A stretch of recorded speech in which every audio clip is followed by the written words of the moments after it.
Bulletin का आगाज अहम खबर के साथ। इलेक्शन कमीशन के फैसले के बाद एहतजाज से मुताल्लिक केस। इमरान खान के वकील ने दरख्वास्त अबूरी जमानत दायर कर दी। अबूरी जमानत की दरख्वास्त इंसदाद दहशतगर्दी की अदालत में दायर की गई है। सियासी इंतकाम के बायस मुकदमे में नामजद किया गया इमरान खान की दरख्वास्त में यह मौक़िफ़ अपनाया गया है। पाकिस्तान की बड़ी सियासी जमात का लीडर हूँ।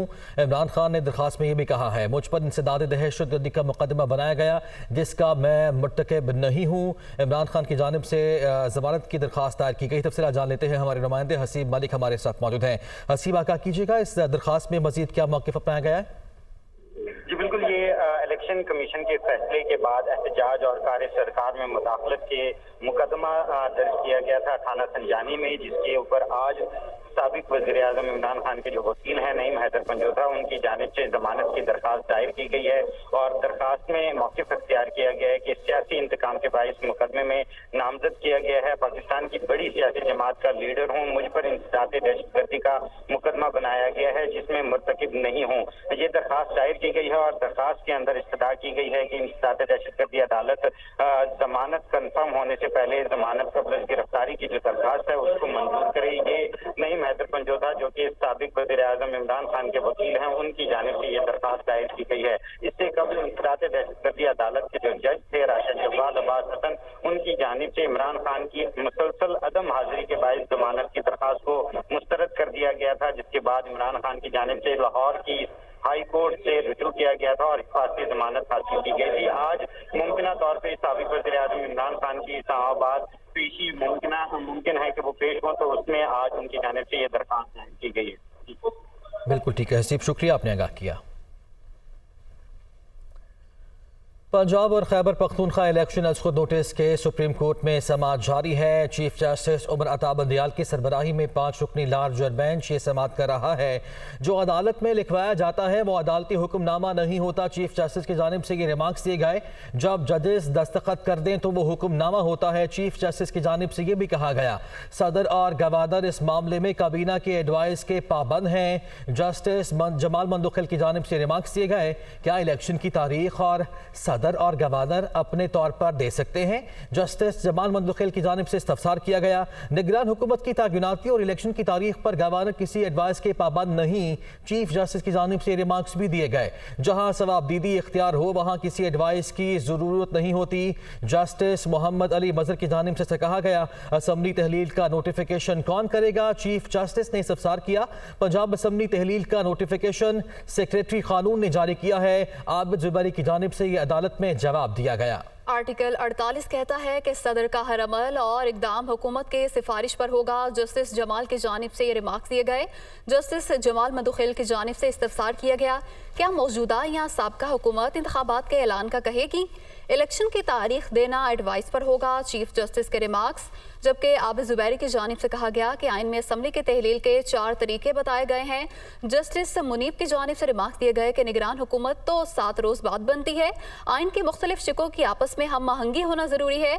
जस्टिस मुनीब अख्तर की जानिब से रिमार्क्स दिए गए। मजीद तफसीलात जानेंगे ब्यूरो चीफ इस्लामाबाद अदील वड़ाइश से। अदील, बताइएगा, समाअत शुरू हो गई है, समाअत का आगाज किसके दलाइल से हुआ है?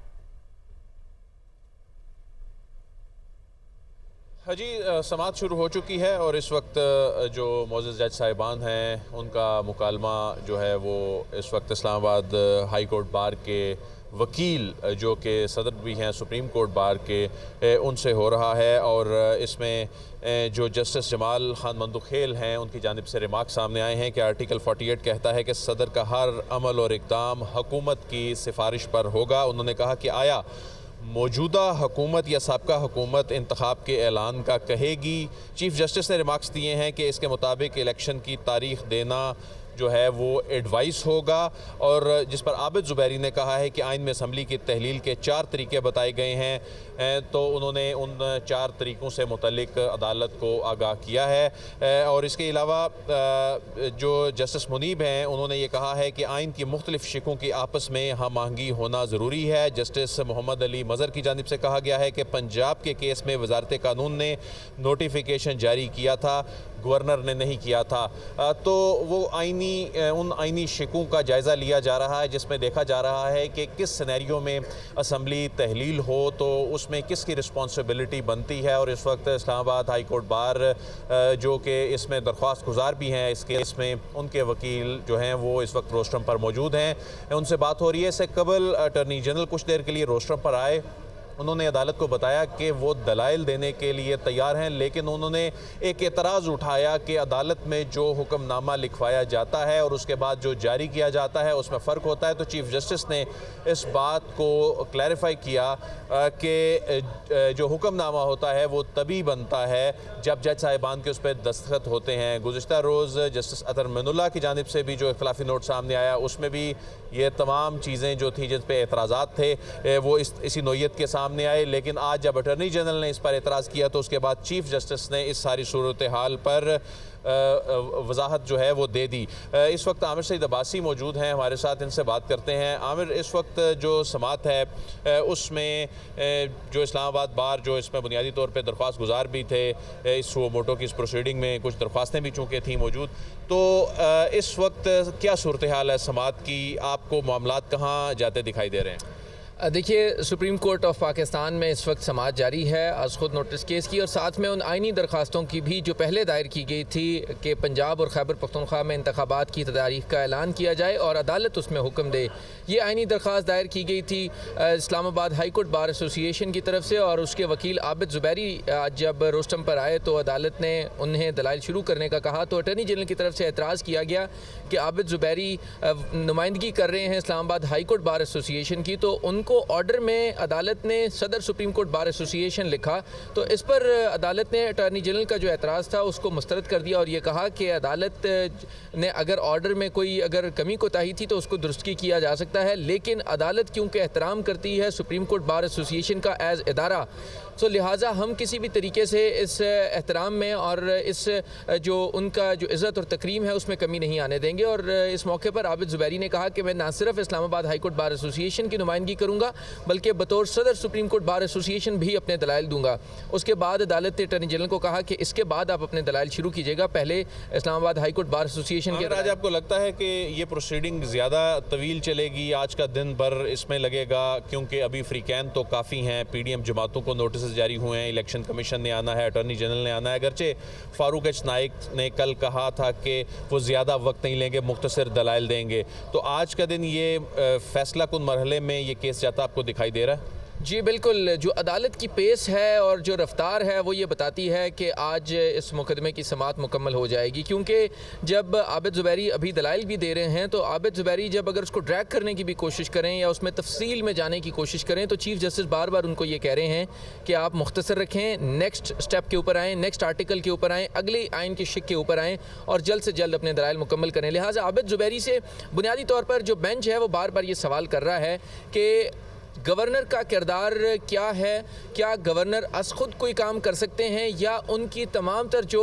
इक़दामात हैं वो हुकूमत की सिफारिश पर होते हैं। जस्टिस जमाल खान मंदोखेल और जस्टिस मंसूर अली शाह की तरफ से बार बार ये कहा जा रहा है कि अगर आप आइन के आर्टिकल 105 को पढ़ते हैं जिसमें गवर्नर के तमाम तर इख्तियारात का आप जिक्र करते हैं तो उसमें हर जगह पर यह लिखा हुआ है कि गवर्नर अस खुद कोई काम नहीं कर सकते अनटिल और अनलेस उनको कोई ना कोई हुकूमत की तरफ से सिफारिश की जाए। सो उस पर आबिद ज़ुबैरी ने यह कहा कि यहाँ पर थोड़ा सा खला है कि अगर असम्बली तहलील हो जाए और निगरान हुकूमत के क़याम में हफ्ते से 10 दिन का वक्त लगे तो इन 7 दिनों में जो गवर्नर के इक़दामात होंगे वो उनकी आइनी ज़िम्मेदारियाँ होंगी कि वो अस खुद भी ऐलान कर सकते हैं। उस पर आबिद ज़ुबैरी ने यह कहा कि अगर गवर्नर ये समझते हैं कि वो बग़ैर हुकूमत की सिफारिश के कोई काम नहीं कर सकते तो फिर इलेक्शन एक्ट में आर्टिकल 57 में बड़ा क्लियरली लिखा हुआ है कि फिर सदर पाकिस्तान तारीख दे सकते हैं। तो अदालत उनसे बार बार ये कह रही है, जस्टिस जमाल खान मंदोखेल ने उन्हें बारहा ये कहा कि सदर पाकिस्तान भी खुद कोई काम नहीं कर सकते, वो और गवर्नर दोनों का जो किरदार है वो एक आइनी किरदार है और वो अस खुद कोई नहीं कर सकते जब तक उनको हुकूमत जो है वो कोई सिफारिश नहीं करेगी। इसी वजह से आबिद ज़ुबैरी इस वक्त अपने दलाइल दे रहे हैं और बार बार उनको जो बेंच है वो ये सिफारिश कर रहा है और रिमार्क्स दे रहा है कि आपको ये बताना पड़ेगा कि गवर्नर अस खुद कोई काम कैसे कर सकते हैं, इसकी आइन में कहाँ पर गुंजाइश है कि गवर्नर अस खुद कोई काम कर सकते हैं। और सदर पाकिस्तान भी मोहम्मद अली मज़हर ने कहा है कि ये वाज़ेह है कि जब असम्बली तहलील हो जाए तो तारीख गवर्नर देंगे। जी, उन्होंने फिर उस हवाला दिया कि जब अगर असम्बली तहलील हो जाएगी और उस वक्त कोई गवर्नमेंट नहीं होगी तो तमाम तर जो आइनी ज़िम्मेदारियाँ हैं वो गवर्नर के पास आ जाएंगी। तो अगर तमाम तर आइनी ज़िम्मेदारियाँ गवर्नर के पास आ जाएंगी तो फिर इंतखाबात की तारीख का ऐलान भी गवर्नर ने ही करना है, क्योंकि उन्होंने कहा कि अगर यूँ आप डिले के ऊपर चले जाएँ कि हुकूमत बनेगी, हुकूमत की निगरान हुकूमत बनेगी, वो फिर तारीख जो है वो देगी, फिर उसके ऊपर गवर्नर फॉरवर्ड करेंगे, तो जस्टिस मोहम्मद अली मज़हर ने यह कहा कि यूँ तो ये 90 दिन क्रॉस कर जाएंगे जिसकी आइन में कोई गुंजाइश नहीं है। लिहाजा उन्होंने कहा कि इससे जो टाइम बार्ड है इसको मद्देनज़र रखना होगा और एक दिन का भी डिले नहीं किया जा सकता कि आप किसी की सिफारिश का इंतज़ार करें या किसी भी तरीके से डिले करें जिससे 90 दिन के अंदर इंतखाबात कराने के हवाले से कोई ताख़ीर हो। इस मौके पर चीफ जस्टिस की तरफ से अहम रिमार्क्स ये दिए गए। उन्होंने इस्तफसार किया आबिद ज़ुबैरी से कि क्या आप ये समझते हैं कि गवर्नर अपनी आइनी ज़िम्मेदारियां पूरी करने में नाकाम हुए। तो इस पर आबिद ज़ुबैरी ने यह कहा कि मैं ये समझता हूं कि गवर्नर ने अगर तारीख का ऐलान नहीं किया तो उस पर सदर पाकिस्तान की तरफ से अगर तारीख का ऐलान कर दिया जाए तो वो भी तमाम इदारों को काबिल कबूल होना चाहिए, क्योंकि सदर पाकिस्तान ने यह मुनासिब समझा कि अगर किसी भी तरीके से किसी गवर्नर का ये मौक़िफ़ है कि उन्होंने असम्बली तहलील नहीं की तो ऐसी सूरत हाल में सदर पाकिस्तान की तरफ से तारीख का आ जाना ये वाज़े करता है कि अब 90 रोज़ के अंदर इंतखाबात हो जाने चाहिए। जो आनी 90 दिन में तो अब इंतखाबात हो भी नहीं सकते। कल अटर्नी जनरल ने कह दिया कि ये कम अज़ कम भी 25 अप्रैल तक मामला जाएगा, वो तो अब काबिल अमल ही नहीं है। लेकिन ये ज़रूर हो सकता है कि जिस तरह गुज़िश्ता रोज़ भी जनाब चीफ जस्टिस के रिमार्क्स आए कि सदर जो हैं वो तारीख दे सकते हैं, तो ऐसी सूरत में दोबारा से सदर के पास ये यानी इख्तियार जा सकता है, उनकी कोर्ट में जो है वो गेंद जा सकती है। लेकिन जो 9 अप्रैल है वो अब काबिल अमल नहीं रही। जी बिल्कुल, अब तक के जो हालात हैं वो यही बता रहे हैं कि अटर्नी जनरल ने बड़ा वाज़े तौर पर यह कह दिया है कि किसी भी तरीके से 9 अप्रैल जो सदर पाकिस्तान की तरफ से दी गई तारीख है उसमें इंतखाबात नहीं हो सकते, और उन्होंने कहा कि 52 रोज़ दरकार होंगे और 52 रोज़ के लिए 25 अप्रैल से पहले पहले इंतखाबात कराना नामुमकिन है। सो ये अटर्नी जनरल ने बड़ा वाज़े तौर पर कह दिया है। आमिर साहब, एक और बात भी बड़ी दिलचस्प है जो गुज़िश्ता रोज़ अगरचे चीफ जस्टिस ने कहा कि आपकी हम पिटिशन जो है वो निपटाएंगे, फ़ारूक एच नाइक को कहा था, लेकिन टेक्निकली देखा जाए तो वो अब मुस्तरद हो चुकी है। अब वो भी उस तरह से काबिल अमल या मुअस्सर नहीं रही जो फुल कोर्ट बनाने की थी, वो भी मामला ख़त्म समझा जाए, अगरचे उस पर कोई ऐसा रिटन ऑर्डर सच नहीं आया।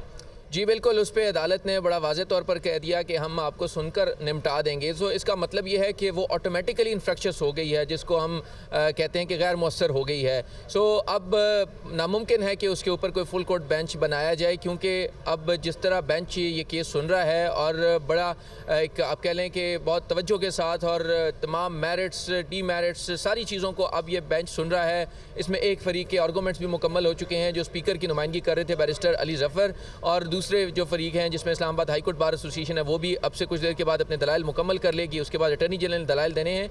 सो इस सारी प्रोसीडिंग्स के बाद लगता यह है कि वो दरख्वास्त तो ऑटोमेटिकली गैर मुअस्सर हो जाएगी जो फुल कोर्ट बेंच बनाने की है। अदालत की इस वक्त तमाम तर तवज्जो ये है कि अगर गवर्नर ये कहते हैं कि मैंने असम्बली तहलील नहीं की और अगर सदर पाकिस्तान की तरफ से ऐलान कर दिया गया इंतखाबात का, तो इसमें जो आइनी तौर के ऊपर अगर ये ज़िम्मेदारी भी थी कि हुकूमत की सिफारिश के ऊपर गवर्नर ने या सदर पाकिस्तान ने एक्ट करना था, तो क्या उसके लिए प्रोसेस क्या होगा? क्या निगरान हुकूमत वो रिक्वेस्ट करेगी, क्या वफाकी हुकूमत वो रिक्वेस्ट करेगी? इसके ऊपर इस वक्त अदालत इस्तफसार कर रही है और आर्गूमेंट्स ले रही है आबिद ज़ुबैरी से कि ये बात तो तय है कि 90 रोज़ में इंतखाबात होने हैं, ये बात भी तय है कि सदर और गवर्नर जो है वो तारीख दे सकते हैं, लेकिन अगर गवर्नर ने असम्बली तहलील नहीं की और उनसे ये कहा जा रहा है कि आप तारीख दें और वो कहते हैं कि मैंने असम्बली तहलील नहीं की, तो अदालत बार बार उनसे ये कह रही है कि अगर सदर और गवर्नर के किरदार को देखा जाए तो वो खुद कोई फ़ैसला नहीं कर सकते जब तक उनको कोई हुकूमत सिफारिश ना करे आइनी तौर पर। तो उसके बाद अब अदालत इन सवालात के जवाब ले रही है आबिद ज़ुबैरी से कि अगर इस सारी सूरत हाल में हुकूमत जो निगरान हुकूमत हो या वफाकी हुकूमत हो, अगर वो रिक्वेस्ट कर दे गवर्नर को, तो क्या उसके बाद तारीख दी जा सकती है या नहीं दी जा सकती? ये वो सवालात हैं जो इस वक्त बेंच कर रहा है आबिद ज़ुबैरी से, और बार बार उनसे ये इस्तफसार किया जा रहा है कि अगर हुकूमत नहीं थी और गवर्नर तारीख नहीं दे रहे, तो क्या अब की जो हुकूमत है अगर वो रिक्वेस्ट कर दे और वो सिफारिश कर दे, तो क्या गवर्नर या सदर जो है वो इंतखाबात की तारीख का ऐलान कर दें? तो इसमें कोई आइनी कबाहत या इसमें कोई आइनी कमी तो नहीं है? ये वो सवालात हैं जो बेंच कर रहा है इस वक्त आबिद ज़ुबैरी से। बहुत शुक्रिया। आमिर सईद अब्बासी हमारे साथ मौजूद थे, और अभी जो दरख्वास्त गुजार हैं इन केसेस में, अभी उनके जो वकला हैं उनकी जानिब से दलाइल दिए जा रहे हैं। अभी इस केस में उन फ्रीकैन ने आकर बात करनी है और वही दिलचस्प मरहला होगा। यानी अभी इलेक्शन कमीशन अगर आता है या पीडीएम जमातों के जो वकला आते हैं तो असल दलाइल की जो सूरत हाल, जो दिलचस्प सूरत हाल होगी वहाँ इसलिए बनती दिखाई दे रही है। जी, आज अहम फ्रीकैन के वकला ने दलाइल देने हैं। अदील, ये कहिएगा कि गुज़िश्ता समात की बात की जाए तो मुअज़्ज़ज़ जजेस की जानिब से इख्तलाफी नोट भी सामने आए, तो जानना ये चाह रहे हैं कि नोट्स की क्या अहमियत होती है, क्योंकि जस्टिस अतहर मिनुल्लाह तो बेंच से अलग हो चुके हैं लेकिन जस्टिस जमाल खान मंदुखेल अभी भी बेंच का हिस्सा हैं। जी बिल्कुल, जस्टिस अतहर मिनुल्लाह ने जो इख्तलाफी नोट दिया वो बेंच से अलग हो गए। जस्टिस जमाल खान मंदुखेल उन्होंने भी जो उनका जो इख्तलाफी नोट था, बल्कि सबसे पहला जो इख्तलाफी नोट आया था वो उनकी जानिब से आया था। अगरचे जस्टिस मंदुखेल की जानिब से भी इस सारे मामले पे कहा गया था कि जो आज खुद नोटिस लेने वाला जो मामला था ख़ास तौर पे, और जो कुछ जज साहिबान की बेंच में शमूलियत के हवाले से जस्टिस मंसूर अली शाह ने भी इख्तलाफी नोट देते हुए साथ ही ये वाज़े भी कर दिया कि मेरे इख्तलाफात हैं इस मामले पे, लेकिन वो बेंच में सुनकर ये मामलात सुनेंगे। जो सवाल है आपका कि इन इख्तलाफी नोट्स की क्या अहमियत होती है, देखें इख्तलाफी नोट जो है चूँकि वो माइनॉरिटी में होता है, वो काबिल अमल नहीं होता, वो ऑपरेशनल नहीं होता, लेकिन वो डाइसेंटिंग नोट के तौर पर जो है वो याद रखा जाता है। उसका मौसर तो नहीं होता, लेकिन तारीख़ में बहुत से केसेस में जो इख्तलाफी नोट हैं वो कोट किए जाते हैं, याद रखे जाते हैं। बिल्कुल ठीक है, कोट किए जाते हैं, उनकी अपनी जगह पर यकीनी तौर पर अहमियत भी होती है। अदील, आपसे मज़ीद भी अपडेट लेते रहेंगे। फ़िलहाल आपका शुक्रिया अदा करेंगे।